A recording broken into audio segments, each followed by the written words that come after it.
Правила безпеки під час виконання хімічних дослідів.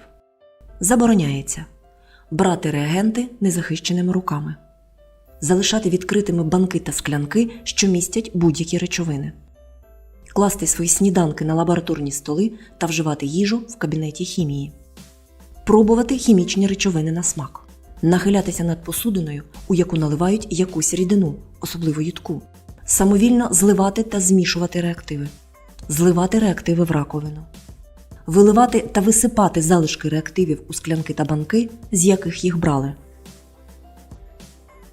міняти місцями піпетки та корки від різних банок і склянок, залишати неприбраними розсипані або розлиті реактиви. Слід бути особливо обережними.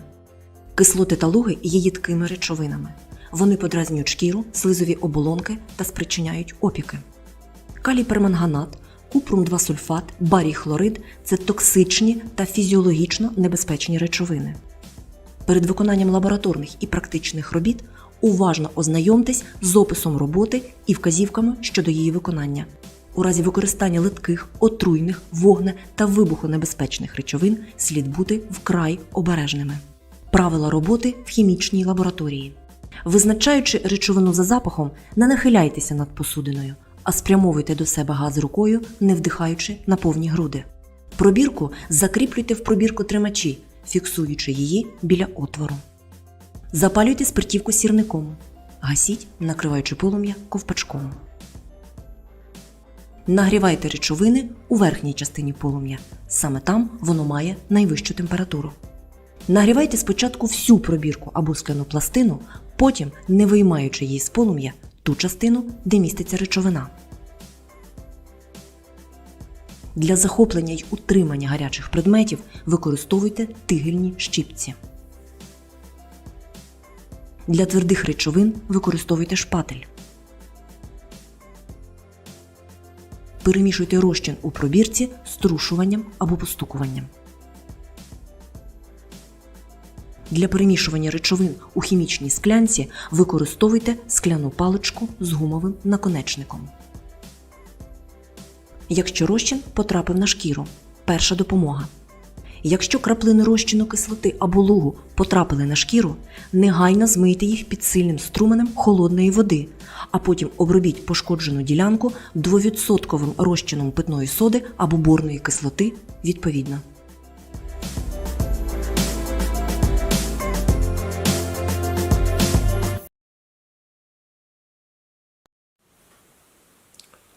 Добрий день! Вас вітає віртуальна школа «Ранок». Мене звуть Олександр. Я вчитель хімії, заступник директора з навчально-виховної роботи школи-ліцей номер 7 міста Вінниця. Сьогодні ми з вами розпочнемо вивчення останньої теми в 7 класі, яка звучить просто «Вода». З матеріалами даної теми ви були вже ознайомлені в попередніх курсах з природознавства в 5 класі та «Я досліджую світ» у початковій школі. В 7 ж класі ми з вами будемо вивчати фізичні властивості, хімічні властивості, поширеність води у природі та вплив її на життєдіяльність окремих організмів. Також в цій темі ми з вами будемо вивчати нову тему – розчини. Ми з вами навчимося розв'язувати новий тип задач, який ви будете використовувати в 9 класі при вивченні такого предмету, як алгебра, при підготовці до державної підсумкової атестації. Отже, перейдемо до вивчення теми нашого уроку. Тема уроку – вода, склад молекули, поширеність у природі, фізичні властивості, вода як розчинник. Сьогодні ми з вами пригадаємо склад молекули води, опишемо її поширеність у природі, фізичні властивості, а також оцінимо роль води в життєдіяльності організмів. Молекулярна формула нашої речовини – H2O. Тривіальна назва, тобто та, яка використовується в повсякденному житті – вода. За номенклатурою – оксид гідрогену. Нагадую, оксиди – це складні речовини, які складаються з атомів двох хімічних елементів, один із яких обов'язково оксиген з валентністю 2 та зарядом -2. Якісний склад показує нам, які саме атоми або хімічні елементи входять до складу тієї чи іншої речовини. Так, до складу води входять атоми гідрогену та оксигену. Кількісний же склад нам показує, яка кількість атомів або хімічних елементів входить до складу тієї чи іншої молекули. Молекула води складається з двох атомів гідрогену та одного атома оксигену. Нагадую, цифра 1 в хімії в індексах та в коефіцієнтах не пишеться. Поширеність води у природі достатньо різноманітна. Вона займає майже 70% поверхні нашої планети. З курсу географії ви знаєте, що водна оболонка Землі називається гідросфера. Вода – це єдина речовина, яка у природі одночасно зустрічається в трьох агрегатних станах: в газоподібному, в якості парів, в рідкому, як ми її звикли бачити, та в твердому, у вигляді льодовиків та сніжинок. Вміст води в різних живих організмах так само різноманітний. Так, в бактеріях її найменша кількість. В грибах майже 90%, в рослинах до 95%, в тваринах до 70%. Важно розуміти, що в різних органах рослин міститься різна кількість води. Так, в листі її 85%, в стеблі найбільша кількість майже 90%, в корені найменше 75%. Так само, як в різних органах рослин, так і в різних органах людини міститься різна кількість води. Так, найбільша її кількість в крові 90%, а найменша в кістках 31%. В залежності від віку в нашому організмі теж змінюється вміст води. Так, у немовлят він найбільший, а у людей похилого віку він найменший. Перейдемо ж до вивчення фізичних властивостей. Вода – безбарвна рідина, без смаку і запаху. Температура кипіння – 100 градусів Цельсію. Температура кристалізації – 0. Густина води – 1000 кг на метр кубічний. Отже, 1 літр води дорівнює 1 кг. Або 1 мл води дорівнює 1 граму. Дистильована вода – це вода, яка не містить домішок. Вона погано проводить електричний струм. Вода – найпоширеніший розчинник у природі. Вона розчиняє велику кількість органічних речовин, газів, наприклад, кисень, азот, вуглекислий газ та солей. Так, наприклад, розчинність солей у водах Балтійського моря 5 грам на літр, в Азовському 10, в Чорному морі 18, а океанічна вода здатна розчинити 34 грам на літр солей. Отже, сьогодні ми з вами познайомилися з першою темою нашого уроку. Ми з вами описали склад молекул води, дослідили фізичні властивості, поширеність у природі, а також поширеність в різних живих організмах. Дякую за урок. Сподіваюся, вам було цікаво. Будьте здорові. До зустрічі!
Взаємодія металів із солями у водному розчині.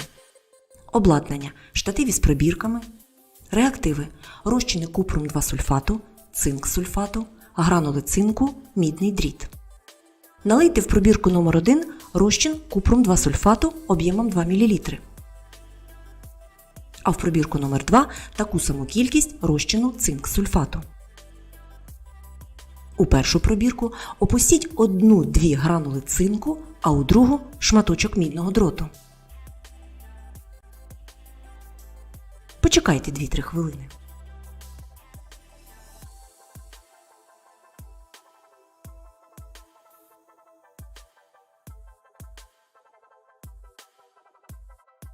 Зробіть висновок щодо взаємодії металів із солями у водному розчині.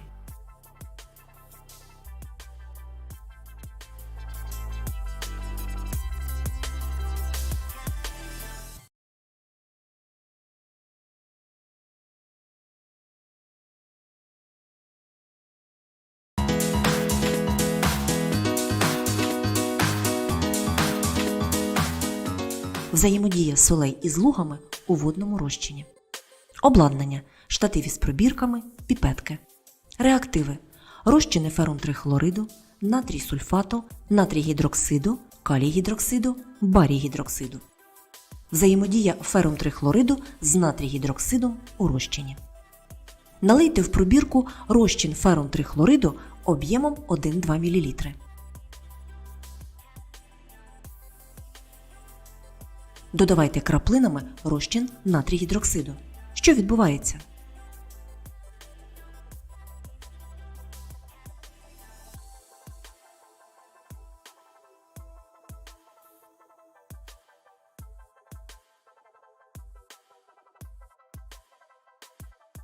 Взаємодія натрій сульфату з барій гідроксидом у розчині.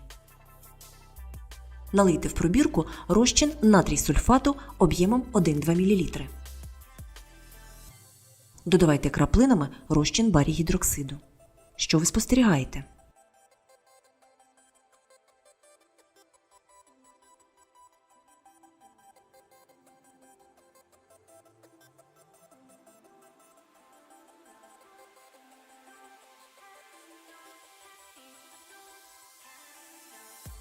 Взаємодія натрій сульфату із калій гідроксидом у розчині. Налийте в пробірку розчин натрій сульфату об'ємом 1-2 мл. Додавайте краплинами розчин калій гідроксиду. Що відбувається?